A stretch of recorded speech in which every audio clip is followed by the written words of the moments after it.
আর এটা মুসলিম এবং খ্রিস্টানদের মধ্যে একটা বিতর্কিত বিষয়ের মতো হয়ে গেছে। তাহলে বিতর্কটা কি নিয়ে আমি বুঝলাম না। প্রশ্নটি জেনেসিস 21 শ্লোক 20 সম্পর্কে। সারা মারা যাওয়ার পর তিনি কিভাবে সারার সাথে থাকতে পারেন?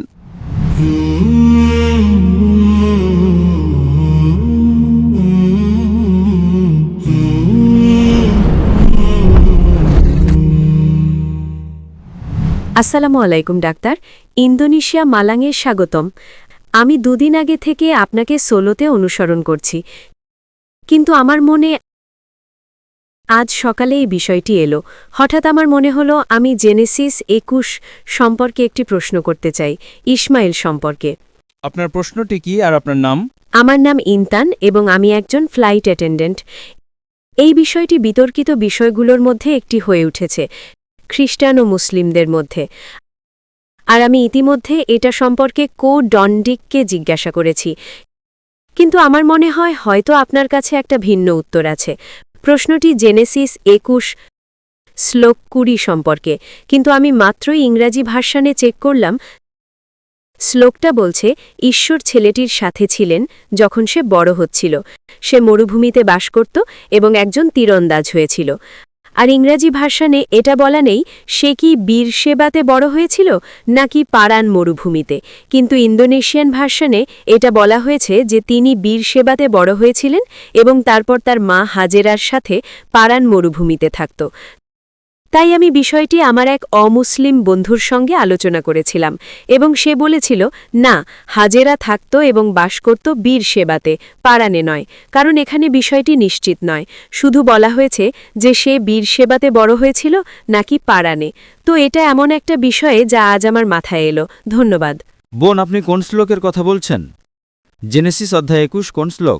জেনেসিস 21 অধ্যায় 21 শ্লোক 20। 20 শ্লোক 20 নাকি শ্লোক 120? জেনেসিস 21 অধ্যায় 21 শ্লোক নাম্বার? হ্যাঁ, 2-1 এবং তারপর শ্লোক 2-0। ঠিক আছে, তো আপনার মূল প্রশ্নটা কি? তো আমি শুধু জানতে চাই, হাজেরা এবং ইসমাইল তারা কি বীরশেবা মরুভূমিতে বড় হয়েছিল নাকি পারানে? কারণ ইন্দোনেশিয়ান ভার্সানে তারা কোথায় বড় হয়েছিল তা বলা নেই, শুধু বলা হয়েছে যে শেষে তারা পারান মরুভূমিতে থাকত। বাইবেলে যদি স্পষ্ট করে না বলা থাকে তারা কোথায় থাকত, তাহলে আমি এ বিষয়ে কিভাবে মন্তব্য করব বোন? হ্যাঁ, সেটা ঠিক। আপনাকে বুঝতে হবে যে অনেক সময় কোরআন এবং বাইবেলে যা উল্লেখ করা আছে যা নেই, এমনকি যদি আমি জানতেও পারি, তাতে আমার বিশ্বাসে কি পরিবর্তন আসবে বোন? আপনার বিশ্বাসে কি কোনো পরিবর্তন আসবে যদি আপনি জানতে পারেন তারা কোথায় বড় হয়েছে? কারণ আমি এটা ডন্ডির সাথে আলোচনা করেছিলাম। ইব্রাহিম বীরশেবাতে যখন একটা চুক্তি করেছিলেন তার সাথে সম্পর্কিত, আর এটা মুসলিম এবং খ্রিস্টানদের মধ্যে একটা বিতর্কিত বিষয়ের মতো হয়ে গেছে। ইব্রাহিম কি হাজেরার সাথে থাকতেন নাকি সারার সাথে? কারণ আপনি জানতে চান যে উনি কার সাথে থাকতেন, হাজেরা নাকি সারা? হ্যাঁ, আমি যে ভার্সনটা পেয়েছি সারা হচ্ছে সে, তো সে মারা গিয়েছিল অন্য একটা শহরে। এটা কি হেব্রন? আমি নিশ্চিত নই। এটা খ্রিস্টান এবং মুসলিমদের মধ্যে বিতর্কের মতো হয়ে গেছে। না, ইব্রাহিম আলাইহিসসালামের দুজনেই স্ত্রী ছিলেন, হাজেরা এবং সারা দুজনেই স্ত্রী ছিলেন। সারাও একজন স্ত্রী এবং হাজেরাও একজন স্ত্রী। তাহলে বিতর্কটা কি নিয়ে আমি বুঝলাম না।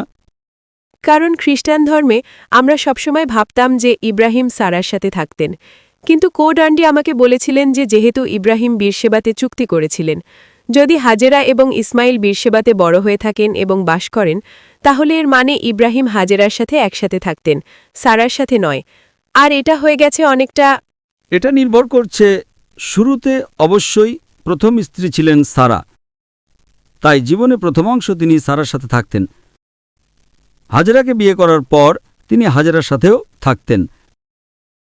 এখানে পার্থক্যটা কি আমি বুঝতে পারছি না।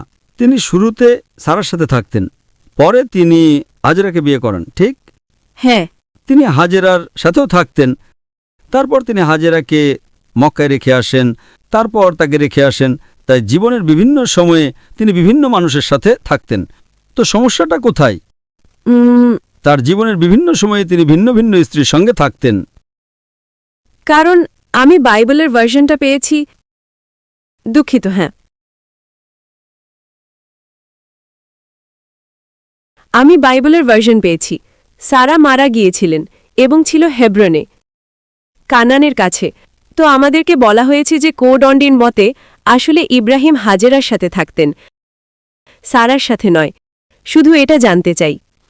সারা মারা যাওয়ার পর তিনি কিভাবে সারার সাথে থাকতে পারেন? সরি? সারা মারা যাওয়ার পর তিনি কিভাবে সারার সাথে থাকতে পারেন? না, আমি মানে কোডন্ডি বলেছিলেন যে ইব্রাহিম সারার সাথে থাকতেন না, কারণ সারা ইব্রাহিমের থেকে আলাদা জায়গায় থাকত। না, কিন্তু এতে কি পার্থক্য হয়? কারণ খ্রিস্টান ধর্মে বোন, এতে কি পার্থক্য হয় আপনার বিশ্বাসে বা আমার বিশ্বাসে?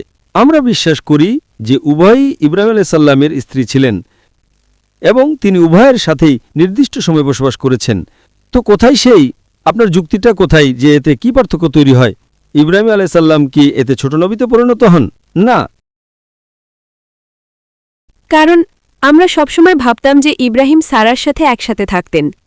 কি পার্থক্য? আমি আপনাকে জিজ্ঞাসা করছি, আপনার বিশ্বাসে এতে কি পরিবর্তন হয়? আমার প্রশ্ন হল যে ইব্রাহিম আলাইসাল্লাম কি একজন ছোট নবী বা একজন ভালো নবী হয়ে যান না? তাহলে আমরা এমন বিষয় নিয়ে আলোচনা করি যা কোনো পার্থক্য তৈরি করে। যেমন কেউ আমাকে জিজ্ঞাসা করল মুসা আলাইসাল্লামের মায়ের নাম কি ছিল, এখন আমি এটার উপর গবেষণা করব? এতে আমার কি পার্থক্য হবে? আপনি বুঝতে পারছেন না? আমি তার সম্পর্কে জানি, তার নাম কি। আমি গবেষণা করি, কিন্তু এতে আমার কোনো উপকার হয়? কিছু গবেষণা বিশ্বাসকে শক্ত করে আর কিছু গবেষণা কেবল একাডেমিক।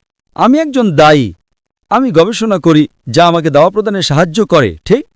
হ্যাঁ। আমি বাইবেল পড়েছি, আমি কোরআন পড়েছি, তাই আমি এমন বিষয়গুলোতে বেশি গবেষণা করি যা দিয়ে আমি একজন মানুষের বিশ্বাসে পরিবর্তন আনতে পারি। কিন্তু কিছু প্রশ্ন আছে, যেমন কেউ আমাকে জিজ্ঞাসা করল আপনি কি মুসা আলাইসাল্লামের মায়ের নাম জানেন? এখন আমি কি এটার উপর গবেষণা করব? আমি বললাম এতে কি পার্থক্য হয়? আপনি বুঝতে পারছেন? জি, বুঝতে পারছি। তো আমরা সেসব বিষয় নিয়ে গবেষণা করি যা আমাদের বিশ্বাস এবং জীবনে পার্থক্য তৈরি করে। কিছু গবেষণা আপনাকে কোনো লক্ষ্যেই পৌঁছাতে পারে না। আশা করি উত্তরটা পেয়েছেন। ঠিক আছে।